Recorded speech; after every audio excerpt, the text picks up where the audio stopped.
still don't understand, do you? There is no way out for you, Chelsea. Oh, what wonders we have to show you. Você acha que conhece bem as regras do inferno do Clive Barker, certo? Desejo, carne, prazer, dor. Você abre a caixa porque quer alguma coisa, você busca o extremo. Mas e quando a caixa é aberta por alguém que não deseja nada? Alguém que não tem malícia, nem luxúria e nem ganância. Nós passamos muito tempo acreditando que a Kirsty Gordon era a final girl, a definitiva ali de Hellraiser. Mas existe outra, tá? Uma garota que não apenas sobreviveu aos Cenobitas, mas que também fez algo que nem o próprio Pinhead conseguiu fazer por muito tempo. Ela manteve a sua humanidade mesmo depois dela se tornar um monstro. E hoje nós vamos falar sobre uma única pessoa que entrou no labirinto do Leviatã inocentemente e saiu de lá como uma deusa da guerra. Sim, eu tô falando da Tiffany, a garota que começou como uma peça num jogo sádico de um médico louco e virou uma caçadora de demônios e finalmente teve que se tornar o pesadelo que ela mais temia para salvar a única família que lhe restou. Se você acha que a história dela acabou quando ela fechou a caixa em Hellraiser 2, você não sabe nem da metade do horror que veio depois. Mas antes de começar, você já sabe, já deixa aquele like, se inscreve aqui no canal e também ativa o sininho das notificações para você ficar por dentro de tudo do que vem por aí. Então, bora pro vídeo.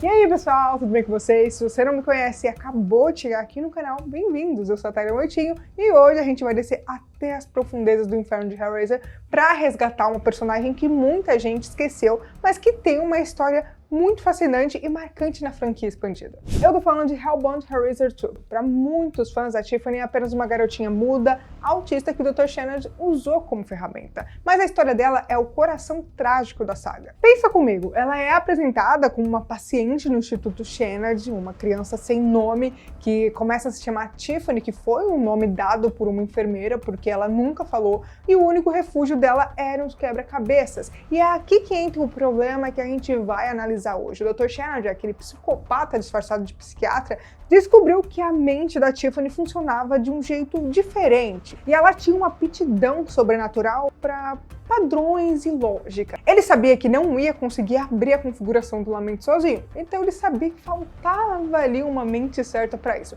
Então ele usou a Tiffany, ele sequestrou a obsessão dela por quebra-cabeça e transformou numa chave mestra para o inferno. O que torna a Tiffany única na mitologia é o motivo. Quando os Cenobitas aparecem, eles esperam encontrar alguém transbordando desejo sombrio, mas quando eles veem a Tiffany, eles param e o Pinhead, o Papa do Inferno, diz a famosa frase: não são as mãos que nos chamam. A Tiffany não tinha desejo, ela foi manipulada e isso criou um paradoxo no inferno. Ela abriu a porta, mas não convidou ninguém para entrar. Mas o que aconteceu com ela depois que os créditos subiram? Como uma garota muda se torna uma guerreira que lidera um esquadrão contra o inferno e pior, como ela se transforma em uma cenobita voluntariamente. É essa descida em espiral que a gente vai dissecar agora. Vamos nos aprofundar na psicologia da Tiffany, porque isso é a chave para entender o destino dela.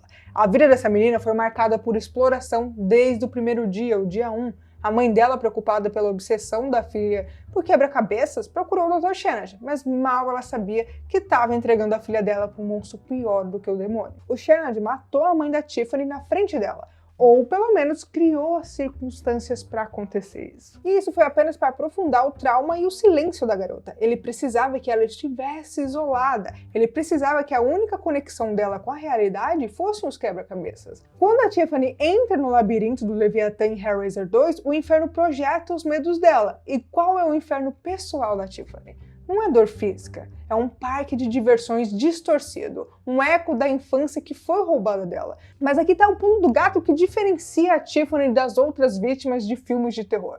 A resiliência adaptativa. Enquanto a maioria das pessoas enlouqueceria vendo a realidade se desfazer, a Tiffany se adaptou. Para ela, o labirinto era apenas mais um quebra-cabeça gigante para ser resolvido. E ela acaba encontrando quem?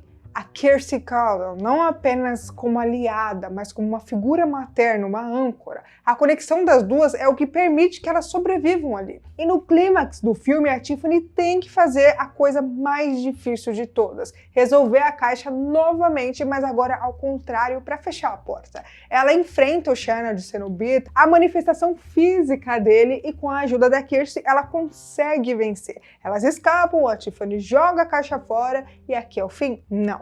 É aqui que os filmes param e a história expandida, os quadrinhos da Boom Studios e da mitologia dos Harrowers começa. E é aqui que a coisa fica insana, porque vocês acham mesmo que o inferno simplesmente esqueceria alguém que resolveu a configuração do lamento 2 vezes e ainda uma vez ao contrário? Eu não esqueceria, não. A Tiffany cresceu, mas o trauma não foi embora. Ela foi adotada pela Kirsty, mas em vez de tentar viver uma vida normal, um comercial de margarina, elas decidiram contra-atacar. A Tiffany se juntou aos Harrowers, os atormentadores em tradução livre, pensa neles como uma força-tarefa especial liderada pela própria irmã do Leviatã, uma entidade que é dedicada para destruir os cenobitas. Olha a evolução da personagem aqui, a menina muda e passiva se torna uma caçadora ativa de artefatos infernais. Ela dedicou a vida para encontrar as caixas de Le Marchand e destruí-las para que nenhuma outra criança passasse pelo que ela passou. Ela transformou a dor dela em propósito, mas o universo de Hellraiser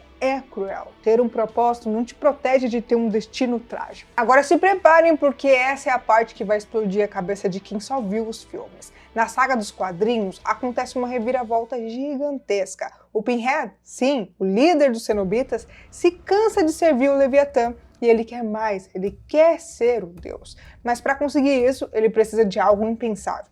Ele precisa voltar a ser humano para manipular as regras do inferno por fora. Através de uma série de maquinações, o Pinhead recupera a sua humanidade e volta a ser o Elliot Spencer, que é algo que eu já contei aqui no canal. A Tiffany, guiada pela Kirsty, acaba recrutando o Elliot Spencer, o ex-Pinhead, pro Hellraiser, achando que ele pode ser uma arma contra o inferno. Que foi um grande erro, né? O Spencer trai todo mundo, ele se alia a um demônio, o Lord, chamado de, acho que é Abaddon, acho que é assim que fala o nome dele, e começa uma guerra civil no inferno para destronar o Leviatã. Nesse caos, a Kirsty Connell se sacrifica. Ela fica presa no inferno, numa esfera de memória para conter o avanço do mal. E aqui a Tiffany brilha e sangra. Com a Kirsty presa no inferno sob uma nova direção, o detetive Harry Demore assume o manto do sacerdote do inferno por um tempo. Surge uma nova ameaça, uma invasão, para salvar a Kirsty e equilibrar as forças contra o exército do Abaddon e o Spencer. O novo Pinhead, o Harry Demore, precisa de generais. Ele precisa de novos cenobitas, mas não qualquer cenobita.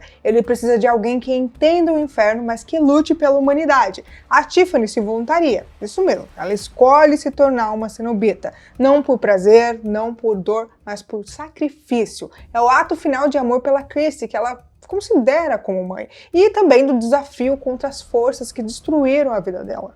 A forma cenobita dela é de partir o coração. Ela não ganha pregos na cabeça ou ganchos aleatórios. O visual dela é a recriação grotesca e distorcida da própria mãe. A pele do rosto esticada, a expressão de dor eterna, é como se o inferno dissesse: você nunca superou a morte dela, então agora você será ela. A Tiffany se torna uma contradição viva, um monstro do inferno que luta para proteger a Terra, uma criatura de dor que é movida pela compaixão e lealdade. Ela e os outros Harrowers conseguem derrotar a rebelião do Abaddon e o Leviatã retoma o controle, o que em Hellraiser é o menos pior dos cenários. E reconhecendo o serviço prestado, ele oferece um acordo. O Leviatã oferece a restauração da humanidade para Tiffany e para Kirsty, e ele permite que elas saiam. A Tiffany volta a ser humana, ela recupera sua carne, sua voz e sua vida, e isso é raríssimo, porque quase ninguém volta de ser um cenobita. Mas a Tiffany voltou. Por quê? Porque no fundo ela nunca pertenceu àquele lugar.